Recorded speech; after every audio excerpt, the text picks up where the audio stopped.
O governador Eduardo Pinho Moreira assumiu o governo na última sexta-feira. Ele tem várias prioridades nesses 10 meses de mandato. São 10 meses. São 10 meses, né? E incluindo agora o tal do Fundão. O Fundão, que é o Fundo de Apoio aos Municípios, que está na lista de prioridades, mas é assunto para o nosso colunista de política do Jornal Notícias do Dia, Altair Maganhim. Mas antes eu pergunto para ele, Cristiane Brasil, assume ou não assume o Ministério do Trabalho, Altair? Antes, depois nós vamos falar do Fundão. Boa tarde, Dino. Boa tarde a você que nos acompanha. É a notícia de última hora, né? Ela desistiu agora, né? Ela desistiu da indicação, uma indicação por demais polêmica. Ela já teve processos na Justiça do Trabalho, por isso a Justiça Federal, depois o Supremo Tribunal Federal e ainda antes o Superior Tribunal de Justiça permitiram, negaram, no fim o STF barrou. Então, é tanto desgaste, foi tanta discussão em torno desse assunto que agora, a informação de agora há pouco, já está no portal r7.com, inclusive, é de que a Cristiane Brasil desistiu da indicação, estaria vindo aí uma nova indicação dentro do PTB, Tem que que ser é o PTB que dela. indicar, né? Que é o presidente, o Jefferson, Roberto Jefferson. Que é o pai dela. É o pai dela e o pai do Mensalão. Também. Ou pelo menos o pai que dedurou o Mensalão, né? O pai do Mensalão, a princípio, são outros, né? Outros já condenados pela Justiça. Mas a gente voltando agora à nossa realidade, né? Cristiane Brasil, então, não será ministra do Trabalho, tá? Você que está acompanhando, aquela dos fortões ali na lancha no Rio, 4 homens sem camisa, ela falando, pois é, não vai ser mais ministra do Trabalho. Voltando à nossa realidade, 10 meses que tem Eduardo Pinho Moreira pela frente. Quais são essas prioridades que ele tem, tal do fundão que você havia falado ali? Isso. A saúde e segurança pública são as duas principais prioridades do governador Eduardo Pinho Moreira. Hoje assumiu, secretário. Governador em exercício, por enquanto, né? Até abril? Até abril. Porque até lá, o governador Raimundo Colombo é o governador licenciado. Aí, quando ele renunciar, o Eduardo Pinho Moreira efetivamente vai ser o governador. Hoje de manhã, às 9h30 da manhã, num evento muito prestigiado, o auditório lá do novo Centro Administrativo da Segurança Pública, ali em Capoeiras. Já foi lá? Já foi lá, aliás, o auditório lá vai se chamar Lúcia Stefanovic, uma homenagem à delegada. A primeira delegada de polícia do Brasil, isso. Primeira superintendente da Polícia Civil do Brasil, primeira delegada de polícia da Delegacia de Polícia da Mulher. Vai homenagear, né? Ela que tinha bastante ligação com o PMDB, eu fiz muita inclusive, matéria né? com ela, muito. Aquela ali era doente, era MDB, era MDB mesmo. MDB doente. E ela vai receber essa homenagem. Então, a posse do Alceu de Oliveira Pinto Júnior foi hoje de manhã. Segurança Pública vai ser uma das principais ações. Ele assume em meio a essa intervenção federal na Segurança Pública do Rio de Janeiro. E aí, quem nos acompanha em casa pode perguntar o que isso tem a ver com Santa Catarina. É isso, o que tem a ver, Altair? O delegado Jorge Có, ele foi delegado regional de polícia lá de Criciúma e hoje ele é prefeito de Orleans, que é um município ali no sul do estado. Ele também é do PMDB. A gente conversou lá na posse do Eduardo Pinho Moreira na sexta-feira, ele usou a seguinte frase: quando alguém dá um tapa na mesa, as moscas voam. Então, os criminosos que estão no Rio de Janeiro e quando eles recebem essa pressão aí da segurança pública, eles querem vazar. Saem. E Santa Catarina é um destino preferencial. A gente sabe que aqui em Florianópolis tem muitas localidades, ali no norte do estado, ali nos Ingleses, aqui nos morros do maciço do Morro da Cruz. A gente sabe que tem muitas áreas que já estão, infelizmente, sob o comando de facções criminosas. E gente do Rio de Janeiro infiltrada aqui. Do Rio, exatamente.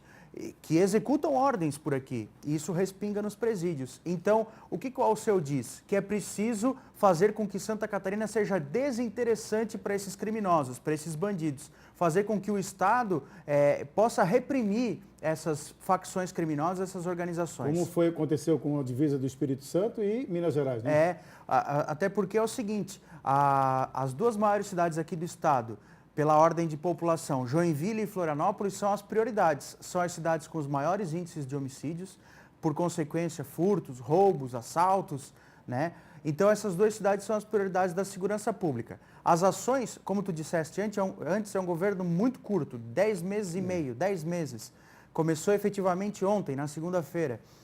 Então, as ações são o quê? De curto prazo é coisa para uma semana. Né? Daqui a uma semana, a gente já vai observar, segundo as promessas, mudanças na segurança pública. Médio prazo, 1 mês e longo prazo, 3 a 4 meses. Então, eles têm pouquíssimo tempo para trabalhar. Né? As duas principais ferramentas, tudo é muito guardado em sigilo porque são ações estratégicas, né?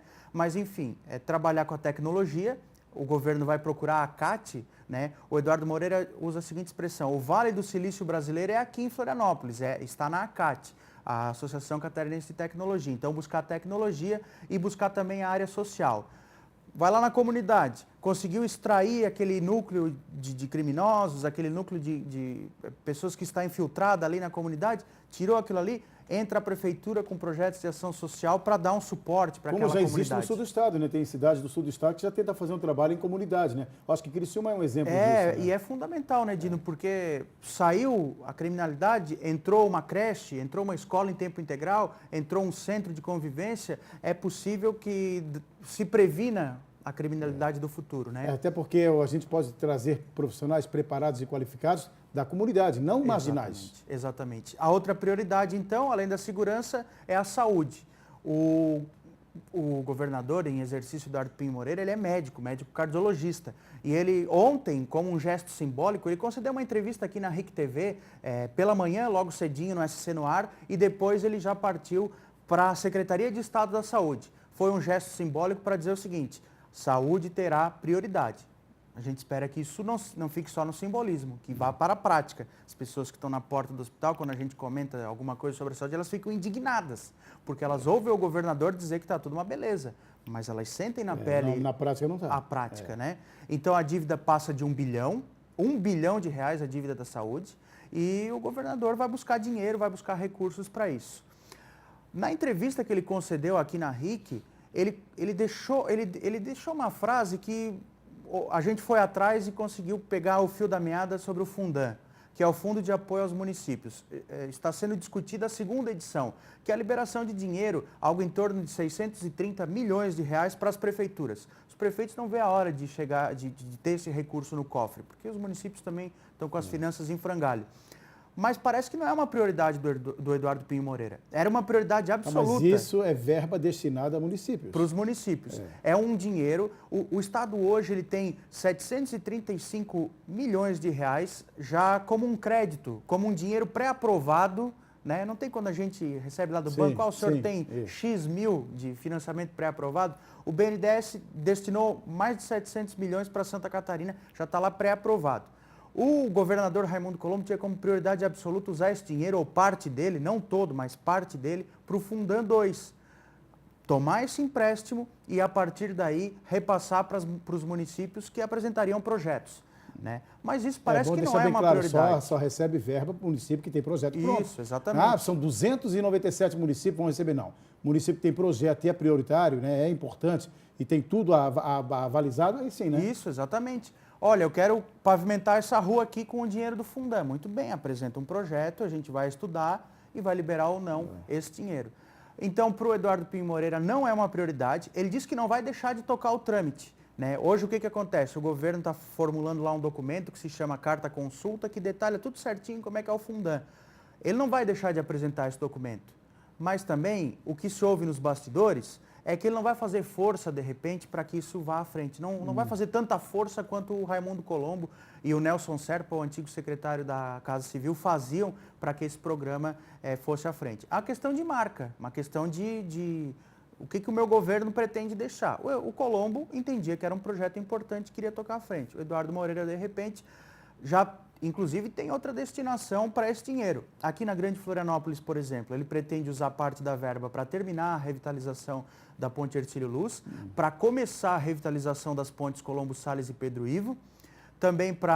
Parte desse recurso de quase 1 bilhão, né? Parte desse recurso, Outra coisa, a revitalização da SC 401 e aquele novo acesso ao aeroporto Hercílio Luz. Sim. Então, são algumas obras prioritárias aqui na Grande Florianópolis que ele pretende tocar com esse dinheiro, né? E aí fica a expectativa. Amanhã, às 10 horas da manhã, vai ser realizada uma entrevista coletiva com o Eduardo Pinho Moreira, em que ele vai anunciar a nova composição do governo, né? Seria uma reforma administrativa que ele não pretende submeter à Assembleia Legislativa, ou submeter o mínimo possível, porque com 10 meses vai para a Assembleia, volta com emenda, tem que negociar, então ele pretende, qual é a estratégia? Deixar os cargos vagos. Por exemplo, as secretarias regionais, pode acontecer um enxugamento, de repente nomeia de um município maior e deixa as outras em volta sem o secretariado. Enfim, enxugar essas estruturas. Até porque em abril parece que tem que alguns tem que sair, alguns secretários. Sim, quem quer ser candidato em outubro precisa sair, precisa se abril, aí já por isso- desincompatibilizar. então já tem que Dia mudar essa 7 de de novo. abril, exatamente. Bom, então ele vai, não seriam 10 meses, então, seriam menos até, né? Porque se ele perder alguns secretários agora, vai ter que remontar a equipe toda. Sim, mas ele já está com a nova equipe, né? Tanto é que hoje, eu cheguei agora há pouco da Secretaria do Centro Administrativo, foi uma posse bastante prestigiada, foi no Teatro Pedro Ivo, do novo secretário da Fazenda, o Paulo Eli, PMDBista também, de longa data. Ele é o novo secretário da Fazenda. Saúde já tem o Acélio Casagrande trabalhando há mais ou menos um mês. A Educação fica o Eduardo Deschamps.